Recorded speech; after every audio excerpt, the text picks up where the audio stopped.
এ তো কেন এনফোর্সমেন্ট ডিরেক্টরেটের পার্টটা যে তারা পুলিশে অতি সক্রিয়তার বিরুদ্ধে আদালতে গিয়েছেন, কিন্তু তৃণমূল নেত্রী মমতা বন্দ্যোপাধ্যায় গতকাল বেশ কিছু গুরুতর অভিযোগ করেছেন, কিন্তু আদালতের যে দ্বারস্থ হয়েছে তৃণমূল কংগ্রেস, সেইখানে তারা কি অভিযোগ করছেন, তারা কোন বিষয়ে আদালতের দ্বারস্থ হলেন জানাবেন আমার সহকর্মী শ্রাবন্তীর সঙ্গে রয়েছেন। শ্রাবন্তী, সেখানে তৃণমূলের পক্ষ থেকে স্পেসিফিক কি বলা হয়েছে? দেখো, তৃণমূল কংগ্রেসের পক্ষ থেকে দুপুরবেলা এই ইডি মামলা দায়ের করার পরে ফের তারা আদালতের দ্বারস্থ হন। তারা মামলাটি মেনশন করেন এবং সেখানে ইডির অতি সক্রিয়তার কথা উল্লেখ করেন।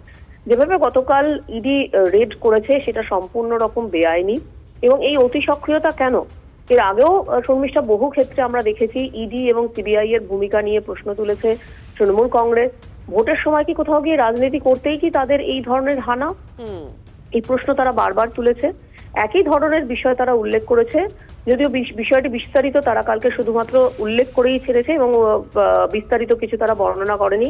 আজকের সকাল 10টার আজকের 10 নম্বর আইটেম হিসেবে এটা লিস্টেড রয়েছে বিচারপতি শুভ্রা ঘোষের এজলাসে, যেখানে এই সমস্ত মামলা একসঙ্গে শুনবেন বিচারপতি।